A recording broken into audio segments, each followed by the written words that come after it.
Hi welcome പുതിയൊരു വീഡിയോയിലേക്ക് സ്വാഗതം. ഇന്ന് നോക്കുന്നത് ബുക്ക് ഓഫ് ആൻസേഴ്സിലൂടെ നിങ്ങളുടെ മൈൻഡിൽ എന്തെങ്കിലും ഒരു ചോദ്യം ഉണ്ട്, അതിനൊരു ഇമ്മീഡിയറ്റ് ഗൈഡൻസോ ആൻസേഴ്സോ നിങ്ങൾക്ക് ആവശ്യമുണ്ടെങ്കിൽ നിങ്ങൾക്ക് ആ ഒരു ചോദ്യം ഇന്ന് ഇപ്പോൾ ചോദിക്കാവുന്നതാണ്. അപ്പോൾ നിങ്ങൾ കാണുന്നതിന് മുമ്പായിട്ട് നിങ്ങളുടെ മൈൻഡിൽ ആദ്യം ഏതൊക്കെയാണ് 3 ക്വസ്റ്റ്യൻ എന്ന് സെറ്റ് ചെയ്ത് വെക്കുക. അതിനുശേഷം ഈ വീഡിയോ കാണുക. അപ്പോൾ നമുക്ക് എന്തായാലും സ്റ്റാർട്ട് ചെയ്യാം. ഫസ്റ്റ് ക്വസ്റ്റ്യൻ നിങ്ങൾ മൈൻഡിൽ ചിന്തിച്ചതിന് ശേഷം ഈ ഒരു ആൻസർ നോക്കുക. Okay, so let's start.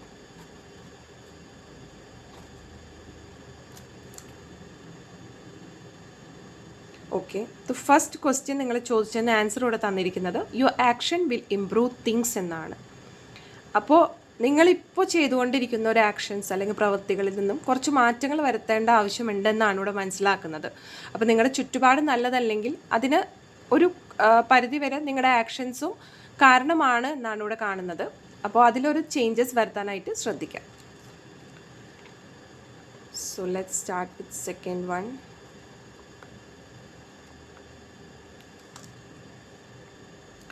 Second question answer ഇവിടെ തന്നിരിക്കുന്നത് you will have to compromise എന്നാണ്.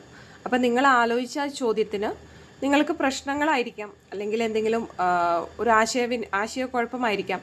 അപ്പോൾ അതിനൊക്കെ നിങ്ങൾ തന്നെ കുറച്ച് കോംപ്രമൈസ് ചെയ്യണം എന്നുള്ളതാണ്. അപ്പോൾ മുന്നിൽ നിൽക്കുന്ന വ്യക്തിയിൽ നിന്നും അല്ലെങ്കിൽ മറ്റുള്ളവരിൽ നിന്നും കാര്യങ്ങളെല്ലാം ശരിയാകും, അല്ലെങ്കിൽ അവർ ശരിയാക്കട്ടെ എന്ന് ചിന്തിക്കുന്നതിനേക്കാൾ കൂടുതലായിട്ട് നിങ്ങളും നിങ്ങളുടെ പാർട്ടിൽ കുറച്ച് കോംപ്രമൈസ് കൊണ്ടുവരിക എന്നാണ് ഇവിടെ പറയുന്നത്.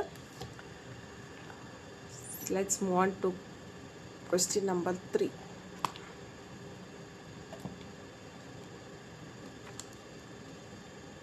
ക്വസ്റ്റ്യൻ നമ്പർ 3ക്ക് ഇവിടെ ആൻസർ കിട്ടിയിരിക്കുന്നത് അപ്രോച്ച് കോഷ്യസ്ലി എന്നാണ്. അപ്പോൾ നിങ്ങൾ എടുക്കുന്ന ഒരു റിസ്ക് ആണെങ്കിൽ കൂടി അത് വളരെ ജാഗ്രതയോടു കൂടി മാത്രം ഒരു മൂവ്മെൻറ്റ് നടത്തുക, എടുത്തു ചാടിക്കൊണ്ട് ഒരു തീരുമാനത്തിലേക്കോ ഡിസിഷനിലേക്കോ പോകാതിരിക്കുക എന്നാണ് ഇവിടെ നിങ്ങൾക്കുള്ളൊരു ഗൈഡൻസ് കിട്ടിയിരിക്കുന്നത്. അപ്പോൾ ഇതൊക്കെയാണ് നിങ്ങൾക്കുള്ള 3 ക്വസ്റ്റ്യൻസിനുള്ള ആൻസേഴ്സ് എന്ന് പറയുന്നത്. വീഡിയോ ഇഷ്ടപ്പെട്ടാൽ തീർച്ചയായിട്ടും ലൈക്ക് ചെയ്യുക. എല്ലാവർക്കും ഒരു ശുഭദിനം നേരുന്നു.